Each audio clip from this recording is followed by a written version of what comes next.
Hola, buenas tardes, bienvenidos un día más a esta sesión formativa, este webinar organizado por el Instituto Superior de Formación Sanitaria del Consejo General de Enfermería con la colaboración de GSK. Este webinar, probablemente las personas que hay ahora mismo en la sala virtual sabrán que tuvo lugar el día 14 de marzo, es decir, hace exactamente una semana más o menos, y por motivos ajenos a nuestra voluntad, Microsoft, la gran compañía Microsoft, sufrió un ataque informático, un problema que hizo que Teams, la plataforma que se utiliza para este tipo de seminarios, de videoconferencias y demás, sufriese una caída a nivel mundial.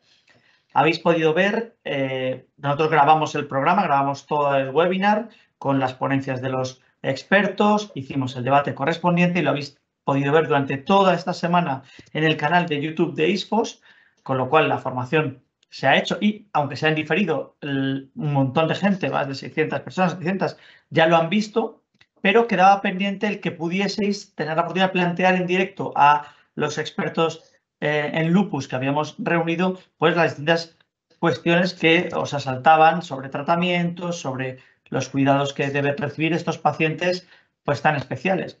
Ya claro, es un poco extraño esta prórroga, pero era tan necesaria porque hay gente que no se podía quedar sin preguntar. Y eso es lo que vamos a hacer durante la próxima hora. Son las 4 de la tarde, ya con un minutillo más, en la península, una hora menos en Canarias y muchas horas menos en la comunidad iberoamericana. Sin más, vamos a empezar, aunque sea, digo, solo la parte de preguntas. Tenemos ya unas cuantas que nos han llegado a lo largo de esta semana en un email que habilitamos a tal efecto. En directo podréis poner también, plantear vuestras cuestiones. Y bueno, pues por recordar lo que se dijo en el plató de televisión, es un buen momento para las enfermedades autoinmunes y el campo de la reumatología y es un terreno que ahora mismo es muy fértil en nuevos tratamientos, nuevos abordajes. Decía la paciente que teníamos entonces como en su época ella estuvo 5 años sin diagnóstico, peregrinando, los tratamientos eran mucho más agresivos, pero no serían los tratamientos de por sí, pues no, necesitan un prescriptor, en este caso médico, como el que tenemos hoy aquí, pero también necesitan enfermeras que proporcionen los mejores cuidados a los pacientes y que les acompañen con esta enfermedad con la que se puede vivir, pero bueno, siempre con unos cuidados. Se habló mucho del tema de la piel, de muchos asuntos que tenéis en ese vídeo que no se va a quitar de ahí de momento. Y hoy vamos a ir a las cuestiones. Pero antes que nada voy a dar la palabra a la directora del Instituto Superior de Formación Sanitaria, ISFOS, para que nos dé la bienvenida y presente a los ponentes, que seguro que no se os han olvidado porque eran magníficos. Y aquí les tenemos hoy, tenemos lujo de tenerles en directo para hacer estas preguntas. Adelante, Pilar, conectamos con Pilar Fernández. Hola, buenas tardes. Es un gusto saludaros nuevamente, dadas las incidencias que hemos tenido el otro día, como decía nuestro director de comunicación. Pero sí que hemos decidido abrir esta sesión, como os hemos adelantado en el correo que os hemos emitido, abrir una sesión extra con nuestros magníficos ponentes, a quien quiero expresar nuestra gratitud más sincera por brindarse pues a participar en este debate para contestar algunas preguntas que nos han llegado a lo largo de los últimos días y las que queráis formular en el transcurso de esta hora que vamos a compartir.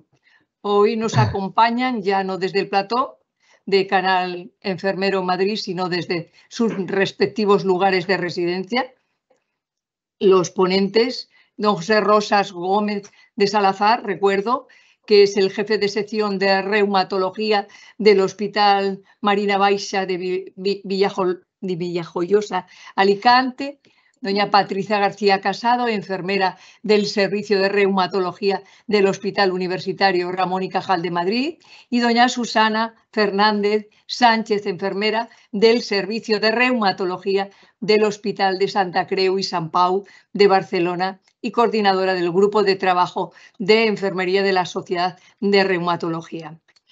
Pues nada, vamos ya con el inicio de esta sesión de preguntas sobre lupus, un tema apasionante, con avances terapéuticos y con unos cuidados enfermeros esenciales, como pudimos comprobar, lo que nos comentaron los ponentes, en el webinar que en diferido habéis tenido la oportunidad de visualizar.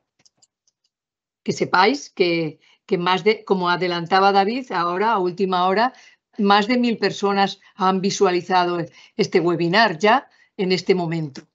Muchas gracias por hacer el esfuerzo de estar a disposición de los asistentes al webinar, todos ponentes y vosotros también, y en nombre del Consejo General de Enfermería y de su Instituto de Formación ISFOS, a todos los asistentes de manera muy especial y a todos los equipos del Consejo y de ISFOS que estáis colaborando en este momento.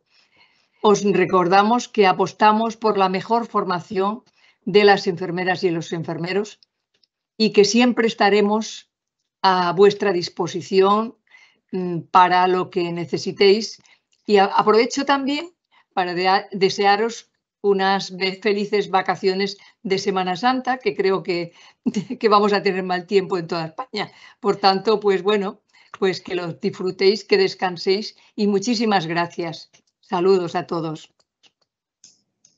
Perfecto, Pilar, muchas gracias. Y bueno, por si, aunque es muy sencillo, vamos a recordar mediante un vídeo que tenemos ya preparado cómo podéis, mediante el chat y de forma muy sencilla, plantear las preguntas a nuestros ponentes de este webinar. Adelante. Para enviar sus preguntas, utilice la barra lateral que se muestra a la derecha de su monitor. Si no ve el cuadro de texto, actívelo en la parte superior derecha, icono Preguntas. A continuación, en la parte inferior, encontrará dos cuadros de texto. Introduzca su nombre en la casilla correspondiente y su pregunta en la casilla Haga su pregunta. Una vez planteada, haga clic en el icono de enviar.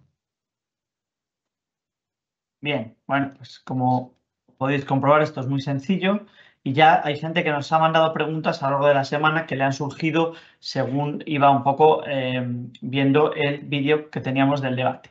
Y aunque no estés en el plato, pues podemos proceder a las preguntas. Algunas ya se resolvieron en la sesión en diferido y aquí tengo algunas nuevas. El doctor José Rosas, que como bien sabemos es un gran defensor de la labor de las enfermeras expertas en reumatología, pues incidió mucho en cómo ese trabajo en equipo pues, redunda en un beneficio para el paciente. Pero hay gente que quiere incidir en cuáles son los aspectos más relevantes del día a día que aportan las enfermeras del equipo. Porque ya dijimos, les habló de que si hay un servicio de consulta directo para los pacientes, preguntan muchísimas dudas y tal, y luego una parte más asistencial. ¿Podemos resumir un poco, doctor, el top 3 de funciones más valoradas por el equipo médico respecto a las enfermeras que trabajan en su servicio? Yo creo que como pasa en la mayoría de los sitios, no solamente en reumatología, la enfermería es la primera línea de batalla, ¿no? Aparece el paciente con un problema y a quien se dirige inicialmente es a la enfermera, que si está, y como debe de estar, bien sabida de su función, va a filtrar esa situación. O sea, tiene un problema, habla con la enfermera y la mayoría de las veces la enfermera va a ser capaz, porque está entrenada, de dar una respuesta adecuada a la solicitud del paciente, ya sea en forma física, telefónica o por email. Eso es lo que nos ocurre a nosotros, ¿no? Y una vez que filtra esa información o ese problema que mantiene el paciente en cuestión, pues no lo pasaría a nosotros si no es capaz de o tiene alguna duda. Hay que tener en cuenta que hoy en día la mayoría de las comunidades, si no en todas, tenemos acceso a la historia electrónica, no es como antes que era todo papel, que era un problema enorme, ¿no? Entonces, el perfil de enfermería está abierto a entrar a esa historia clínica y entonces facilita esa acción también el que pueda dar respuesta a lo que realmente se está pidiendo por parte del paciente. Y luego ya entrando en materia, pues las dos enfermeras que tenemos aquí y las enfermeras de dermatología en general tienen su propia consulta. Yo creo que la imagen de la enfermera o el enfermero al lado del médico y demás en la propia consulta con actividades burocráticas, eso ha desaparecido. O sea, no necesitamos una enfermera burocrática, necesitamos una enfermera entrenada y que dé respuestas a los problemas de los pacientes. Entonces, en lo que probablemente lo podrán explicar mejor Patricia y Susana, es que tienen su propia actividad que no depende exactamente de nosotros, los reumatólogos, sino que complementa la actividad de los reumatólogos, ¿no? Y luego ese primer contacto con el paciente hace algo muy importante, y es que los pacientes reconocen a la enfermera como ese primer eslabón y que además se va creando algo que es humano, que es la confianza entre las dos partes. El paciente que tiene sus problemas, que a veces no le cuenta todo al reumatólogo y no sé cómo lo hacéis, pero la enfermera le saca toda esa información que a veces es crucial también para lo que es la práctica clínica de todos nosotros. Yo creo que esas tres acciones, y bueno, en nuestro caso creo que la consulta chat que aparece o la consulta electrónica, la consulta que va por teléfono, la consulta que va por un email, todo eso, la enfermería hoy en día es la parte crucial, ¿no? Porque somos, yo lo veo así, somos un equipo realmente con cada uno cumpliendo su función. Que la clave está en eso, en que cada parte cumpla su función perfectamente. Y estoy convencido que nuestras compañeras lo cumplen de sobra. Está claro que es una maquinaria perfectamente engrasada y que, bueno, pues como vemos, los pacientes están contentos. Hablando de pacientes, el otro día en el directo teníamos, en el directo frustrado, quiero decir, por cuestión de la informática global, teníamos a una invitada más, que se me olvidó mencionarla, que era Blanca Rubio, que es la presidenta de la asociación Amelia, la asociación de los pacientes de lupus, y una paciente muy veterana que se ha volcado en el servicio a las personas afectadas de esta patología de la que hablamos hoy. Blanca está fuera de España ahora mismo, no puede responder a las preguntas en directo, pero las que haya para ella se las transmitiremos y se responderán por escrito a la gente que le quiera preguntar. Pero tenemos aquí otras preguntas que van dirigidas a nuestras enfermeras. A ver, una para Patricia, dice, ¿qué parte de la valoración del paciente te parece más prioritaria? Dentro de que estas son enfermeras casi muy dispersas, con muchas caras, ¿cuál te parece más importante de la valoración? Bueno, buenas tardes a todos. Hola, mis compañeros de nuevo. De la valoración inicial del paciente con lupus, me parece fundamental que podamos saber, averiguar qué sabe el paciente de la patología. Es decir, de qué partimos, dónde tenemos que, qué conoce el paciente de la patología, qué conoce de los síntomas que puede producir y cómo esto le afecta, cómo esto le impacta en su vida, ¿no? Hablamos de una valoración inicial, sabemos que después vamos a seguir valorando a ese paciente de manera continua, pero en esta primera valoración me gusta decir hacer la fotografía del paciente y saber cómo el diagnóstico le afecta no solamente en manifestaciones clínicas, sino cómo le afecta en su vida y si tiene recursos o no tiene recursos para poder llegar a un autocuidado competente. Creo que es la parte de la que tenemos que trabajar. Esta sería mi respuesta. Me parece fundamental, lo dije, vamos, el primer patrón, el de percepción de la salud y el manejo de la salud, porque el objetivo es que el paciente pueda llegar a hacer efectivo un autocuidado. Y para eso tenemos que saber en qué tenemos que incidir y en qué tenemos que trabajar. Pero también lo dijo mi compañera el otro día, al diagnóstico, al inicio, hay que dejar unos márgenes, hay que entender que hay muchas emociones, hay que entender que un paciente pasa de estar sano a tener un diagnóstico de una patología crónica y qué patología, que no estamos hablando de cualquier cosa. Entonces, en ese contexto, valorar si laboralmente tiene un trabajo que le va a afectar, si familiarmente también le va a afectar, si en sus aspiraciones de vida le plantea un gran frenazo, porque al final es un frenazo en lo que uno se plantea en su vida, un diagnóstico así de repente te frena y te obliga a ir por otro camino, porque ya, bueno, pues tienes otro tipo de cuidados. Entonces, realmente me parece muy, muy importante que sepamos dibujar o fotografiar ese aspecto de cara al paciente. Perfecto. ¿No quieres añadir algo más, Susana? Bueno, yo creo que ha dicho un aspecto fundamental, ¿no, Patricia? Realmente es un paciente que tarda en ser diagnosticado muchas veces, que está deseoso de saber lo que tiene, ¿no? Muchas veces sabe lo que no tiene, pero le cuesta saber lo que tiene. Y cuando se lo dicen, ¿no?, que puede tener lupus, pues la verdad es que yo creo que hay unos sentimientos encontrados en ese momento, ¿no? Que por un lado, pues ya sé lo que tengo, ¿no? Con lo cual, pues ya me lo van a poder tratar mucho mejor, pero también es cierto bueno, que es un peso, ¿no?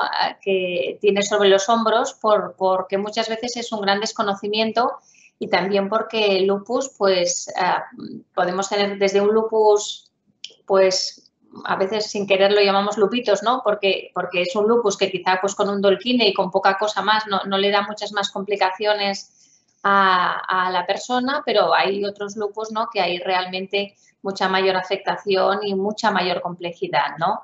Con lo cual, pues uno no sabe lo que le va a tocar, ¿no? Si va a ser un lupus más fácil de manejo o va a ser mucho más complicado. Pero en cualquier caso, el papel de la enfermera, ¿no? Al lado del paciente, yo creo que está en todo el proceso de la enfermedad, ya que es una enfermedad crónica. Y por tanto, pues quizá al principio a lo mejor el paciente, pues bueno, pues lo puede asumir bien, pero bueno, si vienen complicaciones o a veces la vida, ¿no? Uno tiene más problemas aparte de la salud. Y el estar al lado de esa persona, pues podemos un poco ayudarle, ¿no? En esa autonomía que nos decía Patricia, para, bueno, pues para que sea lo más autónomo y que pueda sobrellevar su enfermedad lo mejor posible. Pero yo quería preguntaros... Me gustaría añadir una cosa, aunque no, era una pregunta dirigida a enfermería, pero yo creo que podemos intervenir. Y es, a ver, en nuestro caso, yo me estaba preguntando cuando le has hecho la pregunta a ellas, el día del diagnóstico, ¿no? Ves al paciente y muchas veces sospechas la enfermedad casi inmediatamente por esos análisis, por esas manifestaciones que tiene.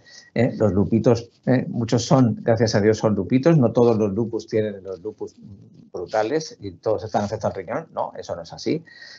Sino que la mayoría, y eso está hecho y se ha visto en España con registros nacionales, que la mayoría, pues gracias a Dios, yo creo que, insisto, creo que el diagnóstico cada vez es más precoz. O sea, no se tarda tanto como antes, ¿no? Lo que le pasaba a Blanca a 5 años, eso hoy es casi imposible, ¿no? Eso no es así.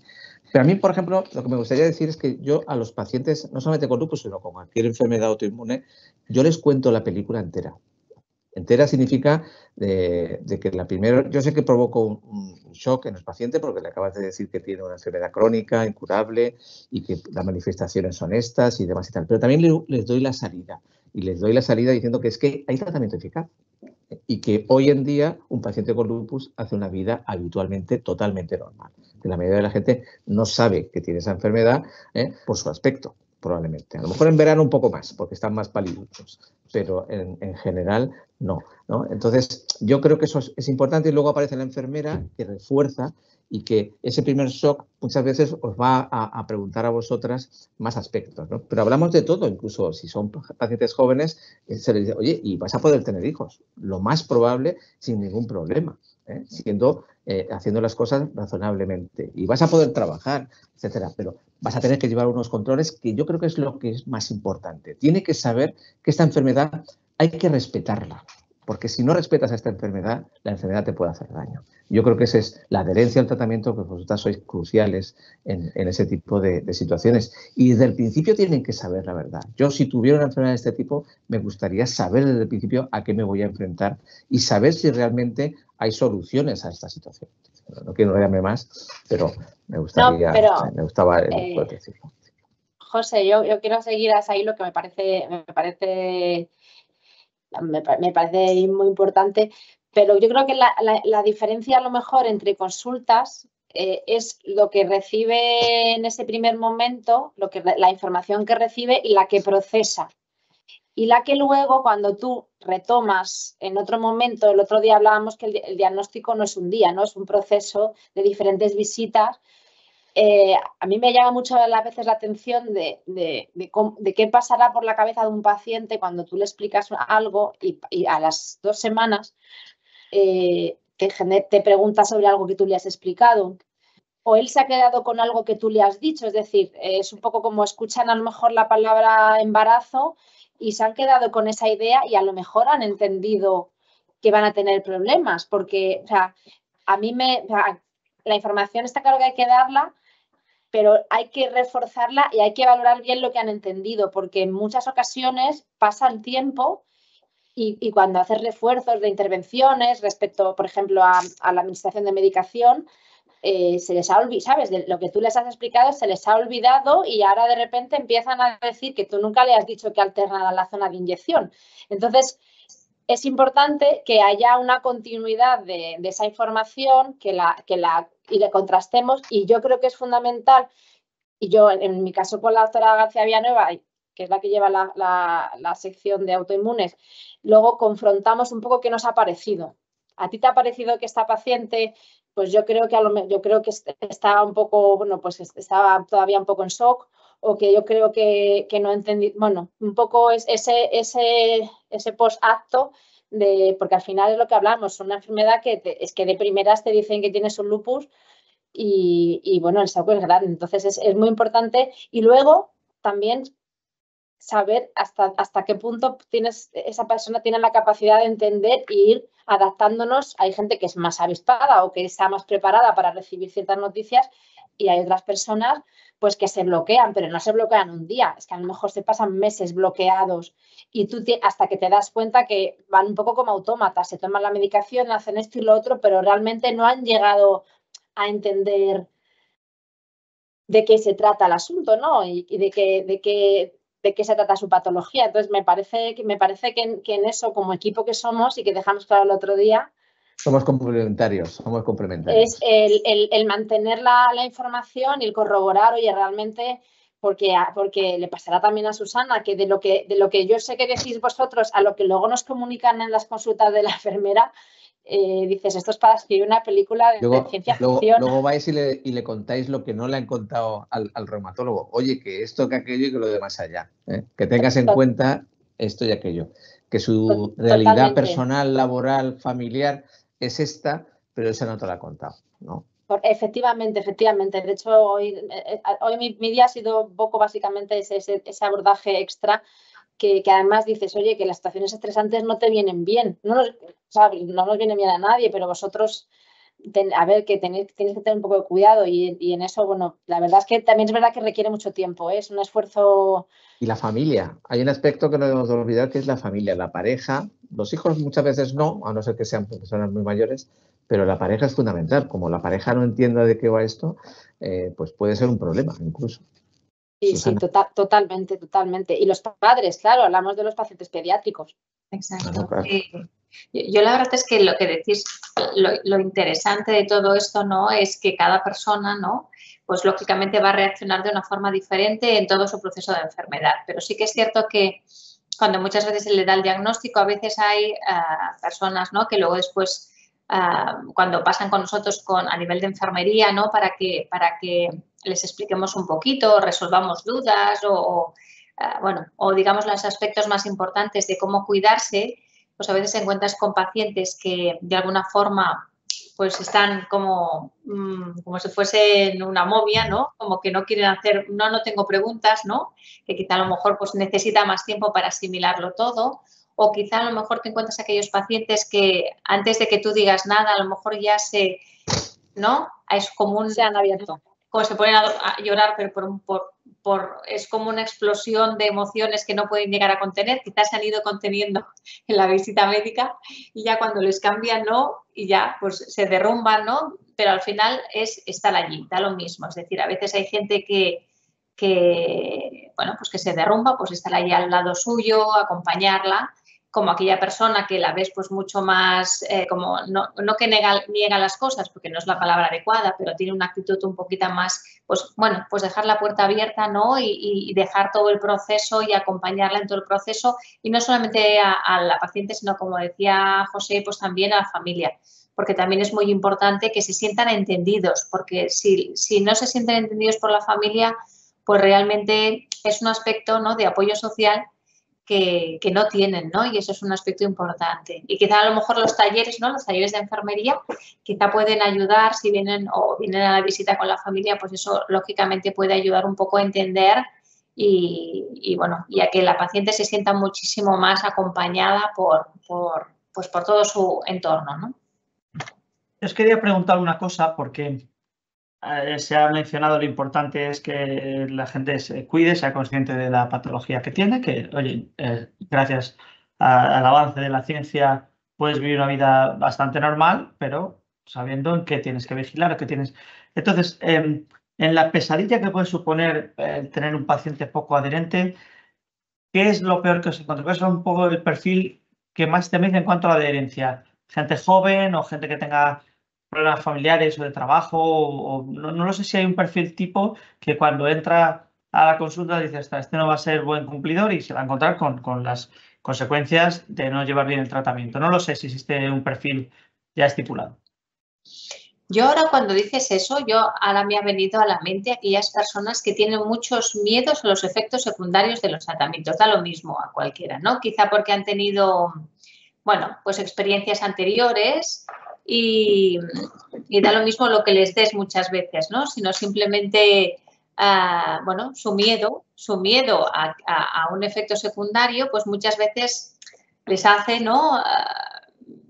Bloquearse muchas veces o incluso mirar el prospecto, que eso es un poco peligroso. y claro, el miedo muchas veces desconfía, ¿no? Por así decirlo, y es un perfil, ¿no?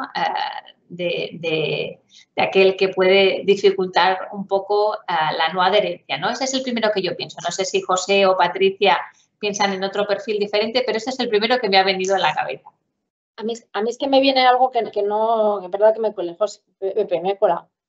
Un placer. Es la chica, la paciente joven, y sabemos que los corticoides se usan muy a menudo y sabemos lo que eso puede suponer de cara al aspecto físico.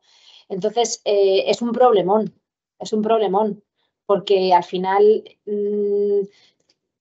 sabemos que la cara de luna, sabemos, es decir, eso con 16 años y con el mundo actual que vivimos de la exposición de galería en redes sociales y demás, pues a mí me parece que nos supone, y de hecho hace 2 semanas tuvimos el rechazo de una paciente de 21 años que no quería ponerse un bolo de corticoides porque ella decía que no, discutió, al final vino, pero no quería esa dosis, es decir, pero en cierto modo tenemos que tener un poco de altura y lo somos nosotros el personal sanitario y hay que trabajarlo. Incluso a veces hay que recomendarles, o sería ideal tenerlo dentro del equipo, un psicólogo. Es decir, poder ayudar en aspecto psicológico porque claro que es muy duro tener chica joven que empiezan con, bueno, por eso ya hay fármacos que ahorran corticoides, ya sabemos, pero todo es un proceso. Y yo creo que el perfil del lupus ya es un perfil que puede ser un paciente mal adherente. El uso de factor solar es que tú lo recuerdas como algo normal y hoy mismo creo que 3 de 6 que he visto no, bueno, a veces, y es ponerse crema, que tampoco, entonces bueno, y luego que no dejen la transición y ser adolescente ya por sí tiene muchos problemas para encima tener que asumir que tiene uno que cuidarse. Entonces, para mí, el perfil, el que más veo además, que son mujeres jóvenes y mujeres más adolescentes que adultas, es un perfil de mucho trabajo. ¿El doctor? Sí, totalmente de acuerdo con las dos. Nosotros, es un tema que a mí me preocupa mucho y suelo ser muy agresivo, entre comillas, con esa situación, ¿no? Entonces, por eso lo de explicarle desde el principio todo, para darle luego la salida adecuada. Oye, pero es que hay tratamiento. Esta es la gran noticia. Por desgracia tienes un problema, pero es que hay tratamiento eficaz y se basa en eso y en el control de la enfermedad. Yo creo que lo dije el otro día, una frase que... Yo soy muy de frases y entonces una frase que acuño y que digo constantemente, no te equivoques de enemigo. El enemigo nunca es el fármaco. El enemigo es el lupus en este caso, es la enfermedad. O sea, y luego hay un ambiente negativo nacional, que yo creo que es mundial, en contra de los farmacéuticos y de los productos farmacéuticos, de los fármacos, y se les tiene un miedo excesivo. Yo creo, hay mucha gente que participa, incluso sanitarios, en eso, ¿no? El antivacunas, el no sé qué. O sea, ¿cómo que antivacunas? La gente ha dejado de vacunar un grupo de la población a sus hijos de sarampión y de otras cosas, que me parece una locura, ¿no? Pues eso se ha transmitido.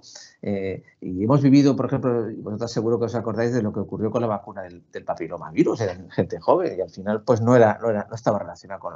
Entonces, ese ambiente hay que dominarlo cuanto antes. Entonces, yo creo que eso tiene que tener claro de que la enfermedad hay que respetarla. Si tú no respetas el lupus no te va a respetar y te va a afectar el riñón y te va a tal. Entonces, habrá unos momentos en los cuales necesitamos ser agresivos, pero la mayoría del tiempo no lo es. Hay un grupo de pacientes en todas las enfermedades que tienen problemas serios y que habrá que atacar esos problemas también de una manera muy seria. Pero hay que darles una salida y sobre todo, y ahí vosotras sois importantísimas, junto con nosotros también, en la confianza.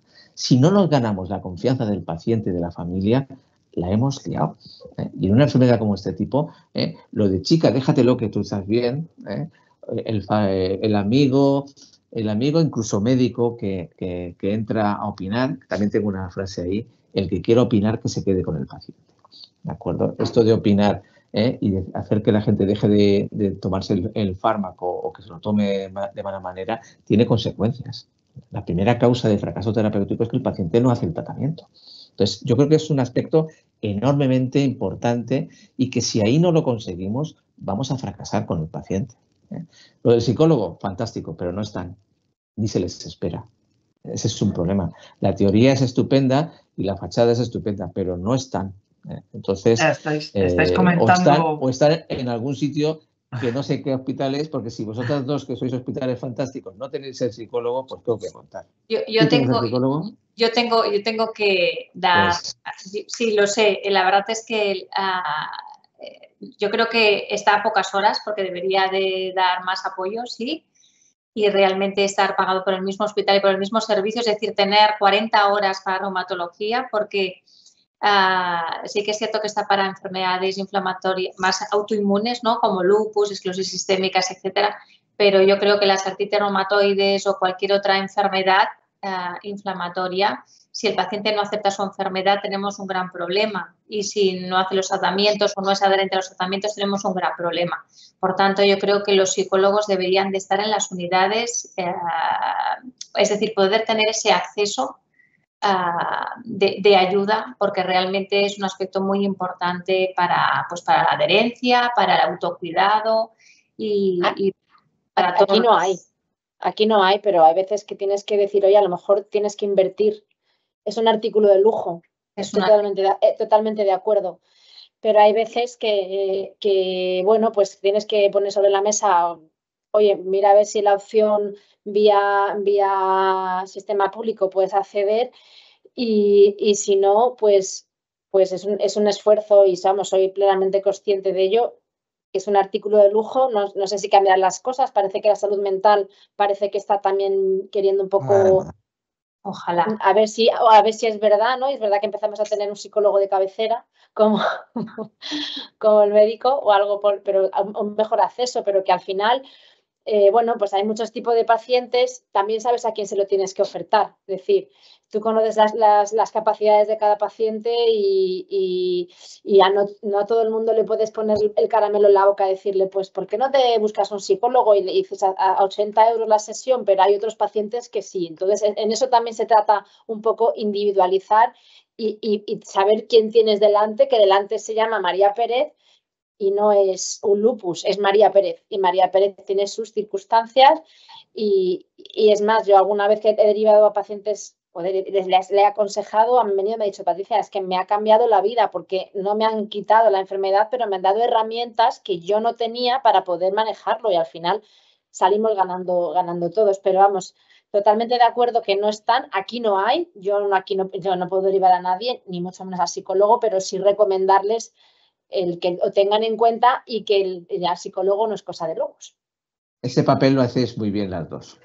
Sí, pero a veces nos quedamos un poco, yo creo que cortas, ¿no? Me refiero a no tener suficientes recursos. Podemos dar un cierto apoyo, pero hay casos específicos que no. Yo ahora recordaba a unos padres, ¿no? Claro, los padres que tienen niños, ¿no? Y que están enfermos, pues eso es una complejidad aún si cabe un poco mayor, ¿no? Porque sin querer a veces está la autoprotección de los hijos y en alguna ocasión a nosotros la ayuda de la psicóloga nos ha ayudado a desencajar situaciones que eran complejas, ¿no? De abordaje por nosotros, por el equipo. Y en cambio, pues nos ha echado un capote la psicóloga un poco pues para hablar con los padres o para hablar con la adolescente, ¿no? y que realmente nos ha ayudado a ese automanejo un poquito mejor de la enfermedad. Aquí le podríamos preguntar a Blanca, que es una pena que no esté, si las asociaciones pues tienen alguna capacidad de influir en esa situación, ¿no? O tienen psicólogos, o tienen la manera de gente que hace descuentos, o gente que puede también ayudar. Yo te diría que sí. De hecho, os manda saludos desde Brujas, que me ha escrito antes de empezar. Yo creo que sí que tienen sí que les pueden asesorar y sí que ellos a lo mejor pueden aportar por lo menos, o sea, no sé económicamente, pero sí que en alguna otra asociación que sí que conozco, sí que tienen ellos dentro abordaje psicológico. Pero efectivamente en ese aspecto, incluso los talleres que hacen entre pacientes pueden también cubrir, ¿no? en algunos aspectos que como conocen ellos no conocen nadie. Yo tengo que decir una cosa a colación de Blanca. Este año estuvimos cerrando el congreso de FELUPUS, mi compañera Carmen y yo, del 12, cerramos el congreso de los pacientes y tengo que decir que aunque no lo creamos, todavía muchos de ellos no conocían realmente cuál es la función de la enfermera. Y todo lo que estamos hablando un poco de la enfermera especializada, de un abordaje muy avanzado, de un paciente muy complejo. Y ojo, que en Madrid no todas las consultas de reumatología tienen enfermera, pero este era un congreso nacional y fue un sondeo a mano levantada y muchos de ellos no tenían enfermera. Y muchos de ellos no conocían realmente la labor de la enfermera más allá de la burocrática que hablabas antes, Pepe.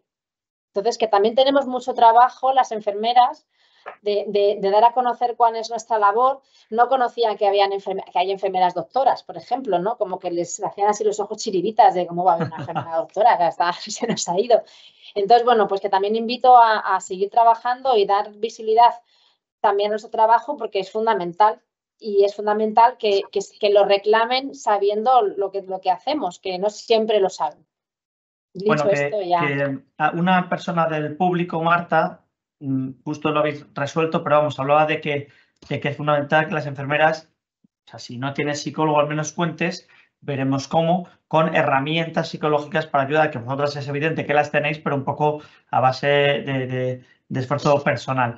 Aquí tengo una pregunta concreta de un tratamiento, o sea, de la patología, que es dice, a veces esta enfermedad, que ya es compleja de por sí, pero en ocasiones pueden aparecer otras concomitantes, tipo Raynaud, AR, que supongo que no es Ana Rosa Quintana, sino artritis reumatoide, o síndromes como de sensibilización central. ¿Existe alguna particularidad en combinación de tratamientos en estos casos?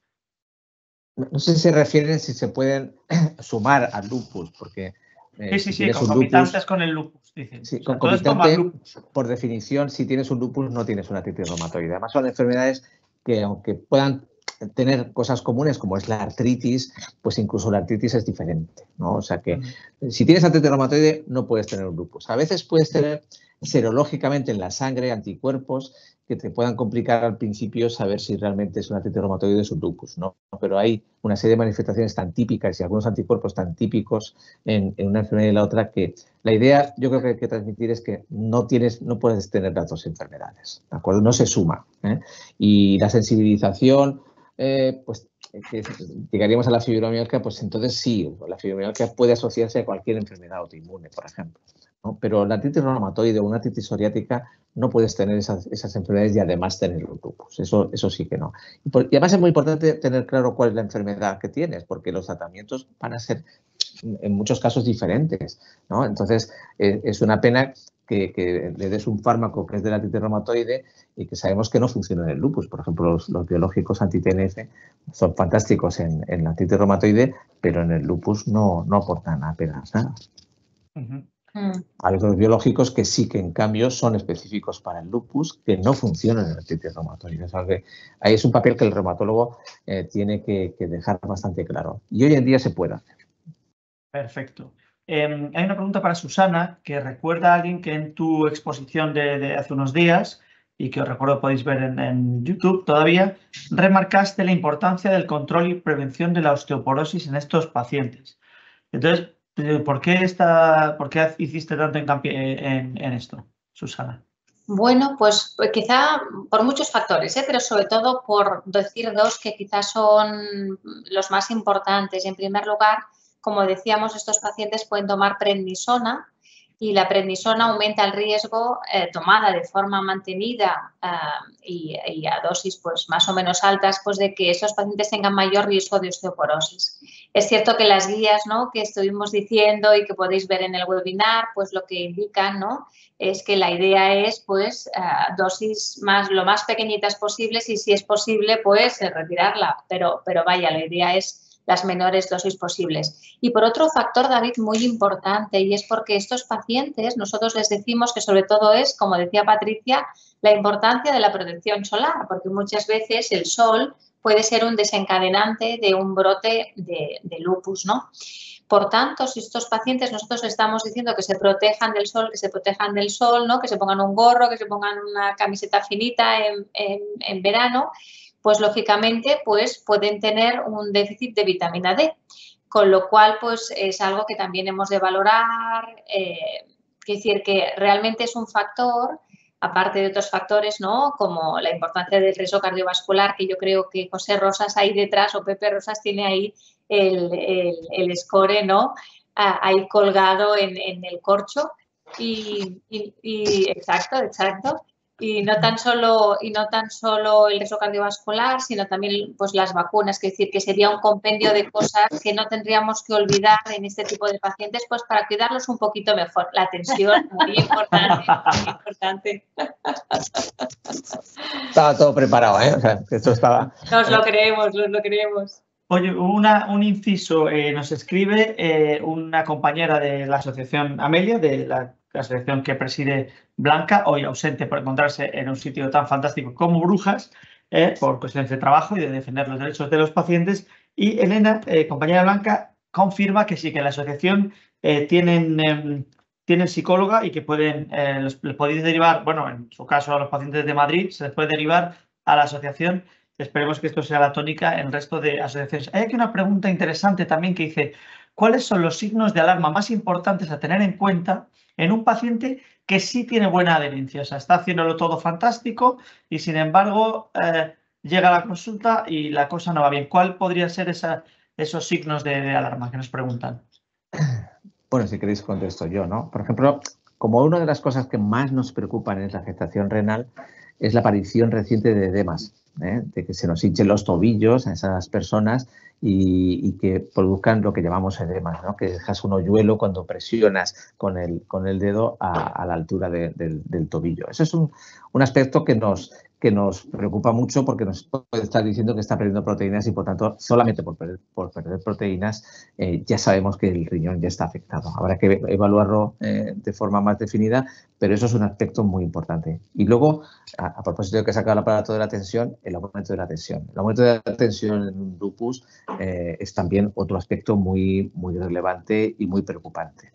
A nivel de lo que es la vida diaria, pues es un brote cutáneo y otro que es lo más importante, muy frecuente también, es que pues tenga dolor e inflamación en las articulaciones. O sea, el que tú te levantes por la mañana y que no puedas cerrar las manos bien más de media hora a una hora, o que a lo largo del día tú tengas dificultad para hacer tus cosas naturales, eso te está diciendo que tienes una artritis. Con lo cual, estamos hablando ya de un brote lúpico. Estamos hablando de un brote que va a necesitar más tratamiento, que va a necesitar una evaluación. Entonces, eso sería, a ver, si tienes, hay otros aspectos, pero yo no quiero asustar a la gente, ¿no? Hay una de las manifestaciones que es la psicosis, o sea, el dificultad del pensamiento, que tengas alteración de concentración, pues eso también son cosas que nos preocupan porque puede derivar a otra situación, ¿no? Y no digamos si tienes una complicación grave como es un ictus, un accidente cerebrovascular en un paciente con lupus, pues también son situaciones que nos pueden y que nos deben de alertar y que eso termina en un hospital seguro, ¿no? O sea que, pero yo creo que lo más algo que es sencillo es eso, que se me hinchan los tobillos y antes no se me hinchaban, ojo, porque eso casi seguro va a ser una afectación renal y eso hay que tratarlo inmediatamente.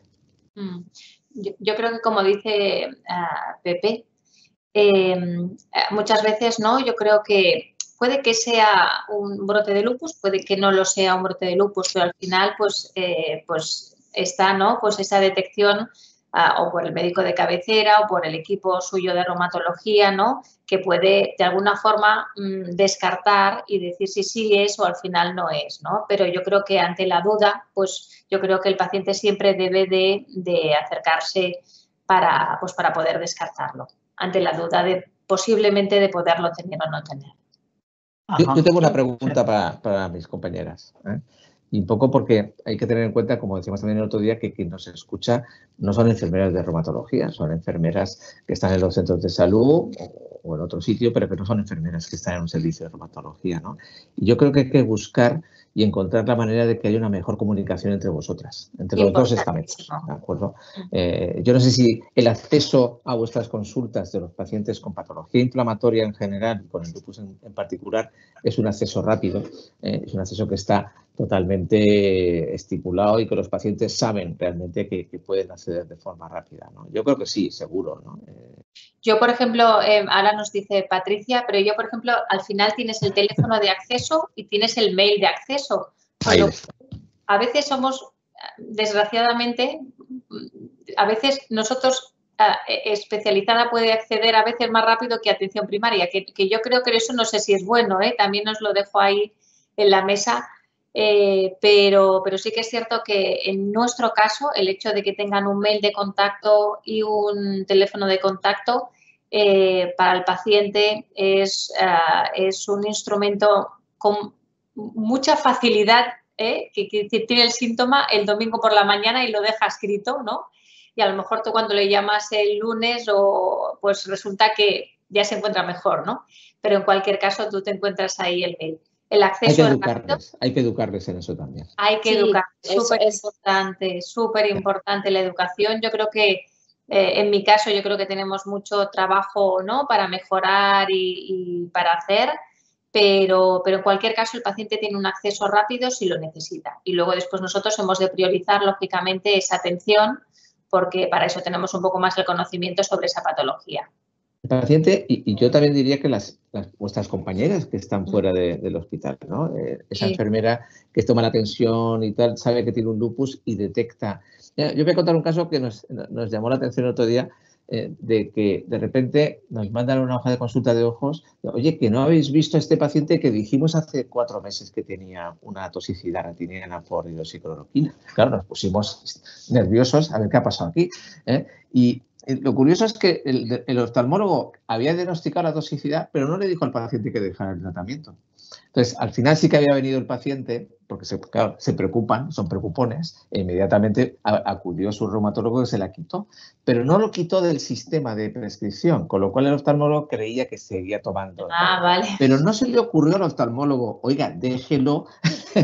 No, ese tipo de cosas, pues, oye, sí, que también los de especialidad metemos la pata, ¿eh? O sea, que no estamos libres de pecado, ¿no? Entonces, lo que yo digo es, hay cosas y situaciones como esta que comentamos, ¿no?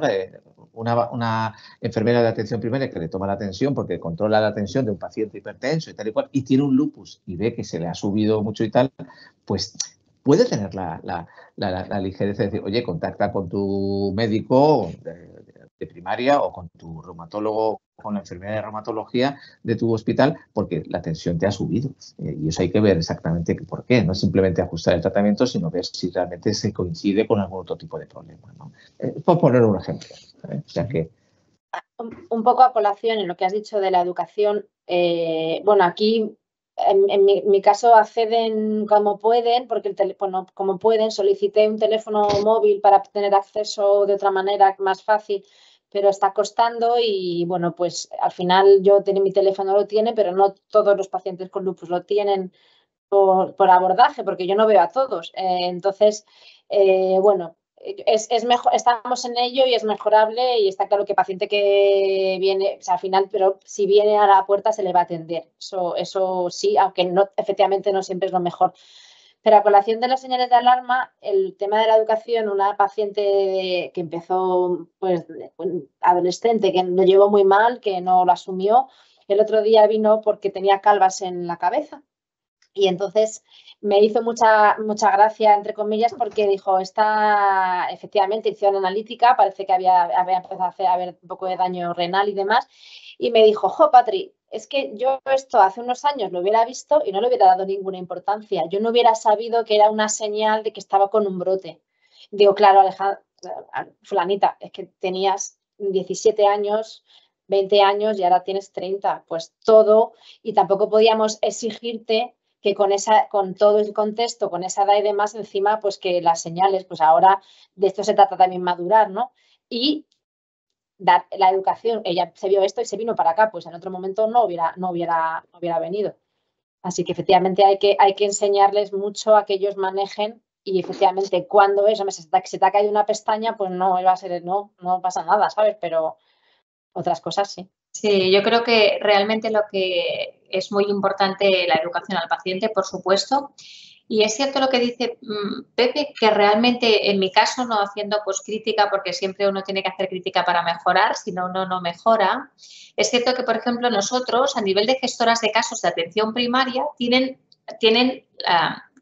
el contacto nuestro, ¿no? A nivel de reumatología, el contacto mío, ¿no? Como gestora de casos de aquí de autoinmunes de reuma.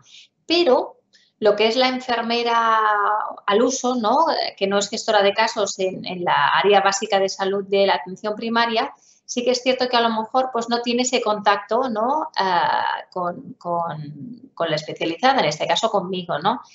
Por eso yo creo que yo estuve durante un tiempo trabajando también en especializada, pero ubicada en atención primaria, y creo que es esencial lo que es el contacto de lo que es la primaria con la especializada. No somos dos satélites, uno al este y el otro al oeste, no. Necesitamos tener nuestros puntos, ¿no? de contacto. Es difícil porque no tenemos tiempo para el día a día, ¿no? A veces, pero es esencial, yo creo que para el paciente que tengamos primaria y especializada unas vías de comunicación mucho más ágiles y mucho más fáciles de las que en nuestro caso, ¿no? Pienso aquí en Barcelona, de las que tenemos. Más que nada por el paciente, porque el paciente sí que viene, ¿no? Y nos contacta, pero yo creo que el conocimiento de esta patología, mucho más conocimiento por parte de atención primaria o por parte de cualquier otro enfermedad de pediatría, de lo que sea, yo creo que ha de ser mucho más rápido por el paciente, porque al final él es lo más importante, al final son los cuidados los que va a recibir él. Muy bien, muchas gracias, Susana. Bueno, nos quedan 7 minutos o 6 para ir acabando, pero hay aquí otra pregunta que me inquieta un poco, que dice, ¿el lupus lo pueden padecer los hijos de pacientes con lupus? Es decir, ¿tiene un componente hereditario o no? A ver, no es lo frecuente, pero siempre hay, en estas enfermedades autoinmunes hay un ambiente genéticamente condicionado que aumenta el riesgo. Siempre digo que esa pregunta la hacen en la consulta constantemente y mis hijos puedan poder padecer esto. No puedes asegurar que no, pero no es lo frecuente. Pero hay familias, hay hermanos y hay personas, por eso cuando hacemos la historia clínica al inicio preguntamos por quién cercana, a la familia cercana, si padecen enfermedades autoinmunes. No es infrecuente que un familiar cercano, un hermano, un primo o lo que sea, tenga otra enfermedad autoinmune, ya sea a nivel del tiroides o ya sea a otros niveles, ¿no? O otro tipo de artritis, ¿no? Antes hablaba de artritis reumatoide. Pero esto que me lo han preguntado muchas veces, cuando yo veo lo que es mi realidad, que pocos hermanos tengo que los dos tengan lupus, a no ser que sean gemelos. O sea, que los gemelos sí, pero la población normal no. Pero sí que te predispone, incluso si se han hecho estudios de anticuerpos antinucleares y con frecuencia los familiares de primer grado puedes detectar niveles bajos de anticuerpos antinucleares. Pero otra cosa es padecer la enfermedad, porque hay un 10% de la población normal que podemos detectar niveles bajos de anticuerpos antinucleares y nunca desarrollaron la enfermedad autoinmune, ¿no? O sea que, pero yo, por ejemplo, no aconsejo a los hijos, a los otros hijos, el empezar a hacerles estudios en pacientes asintomáticos. Eso se debe de evitar, porque sale positivo y es un agobio. Nunca hace la enfermedad, pero siempre vives con una sensación de enfermo que no es real. Aquí preguntaba alguien también ¿Qué porcentaje, quizás se dijo en las exposiciones, hay de pacientes infantiles o no respecto al total? Respecto al total, es mucho menor. Ahora mismo no sabría decirte un porcentaje, pero vamos, yo que estoy en un área sanitaria mucho más cerrada, de menos población que la de Barcelona, que de mis compañeras, tenemos muy pocos niños con lupus, muy pocos. Ese es de día, pero el porcentaje es enormemente bajo. No es que todos los años diagnostiquemos un lupus. A lo mejor vosotras, que estáis en un hospital muy grande, recibís también pacientes de otras áreas o de otras provincias, y entonces eso os puede...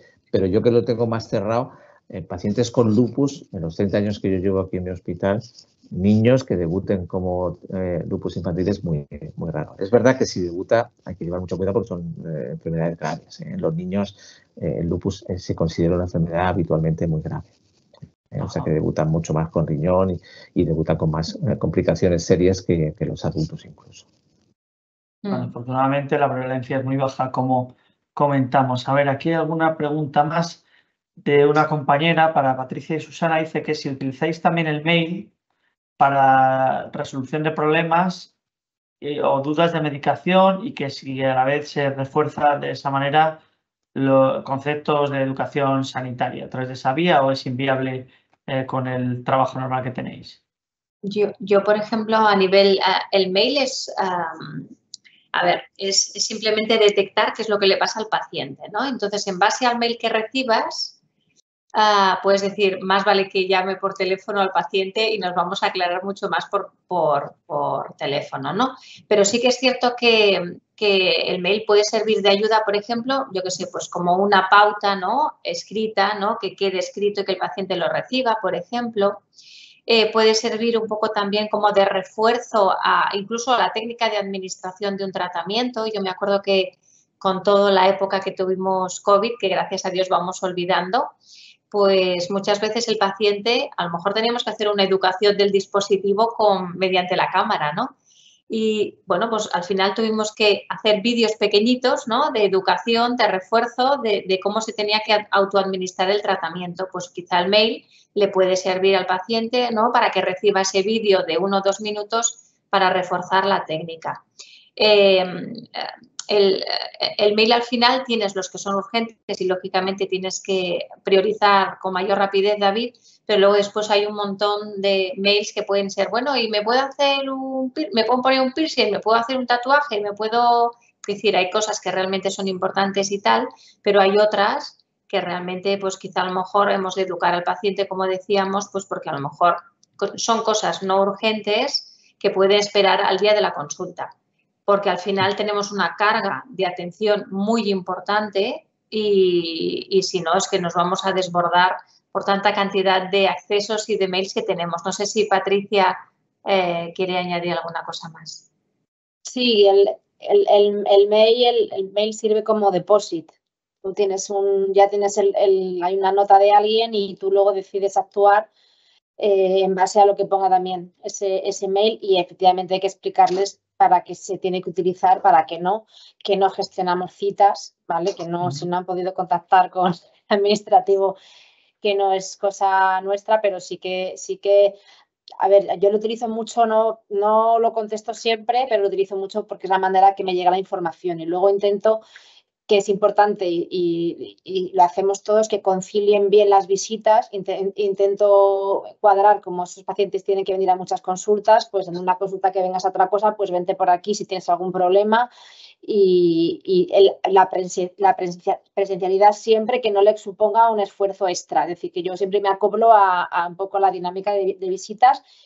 Y la información por correo solamente la envié, como dice Susana, en el COVID, cuando a todo el mundo que tenía una medicación intravenosa se le puso subcutánea para que no viniera al centro, y recibieron en casa el fármaco, y tuvimos que hacer un poco el esfuerzo y el teatro de hacerlo y que les llegara, ¿no? Porque es algo que tú haces en la consulta, que les explicas y demás, y en ese momento pues nos vino también a todos bien, porque vimos otra puerta que se abría para acceso de pacientes, pero en ese momento creo que el email solamente vía, como dice Susana, como vía informativa. Y luego, si ellos quieren información, también les damos webs que pueden...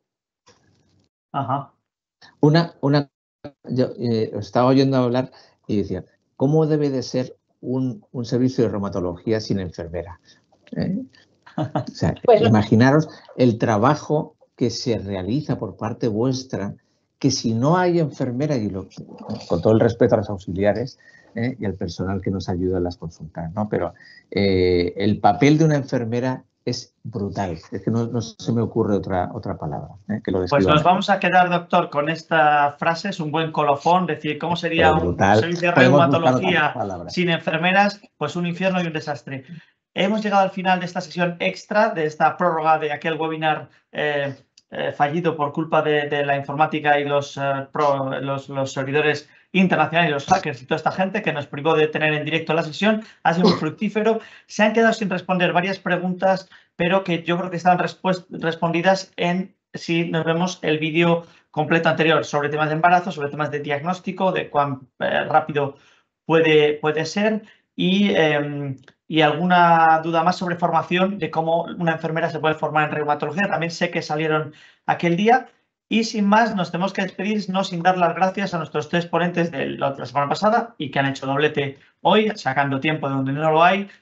A José Rosas, el jefe de reumatología del Hospital Marina Baja de Villajoyosa, en Alicante. Susana Fernández, que también enfermera experta en reumatología y del grupo de trabajo de la SER, de la Sociedad de Reumatología, Hospital Santa Creu y Sant Pau de Barcelona. Y Patricia García, desde aquí, desde Madrid, desde la consulta del Hospital Ramón y Cajal. Muchas gracias a todos por estar ahí, gracias a los ponentes. Os recordamos que aquí, a través de ISPOS, tenéis mucha formación de calidad sobre muchos temas variados, siempre con ponentes de primerísimo nivel, de lujo, diría yo.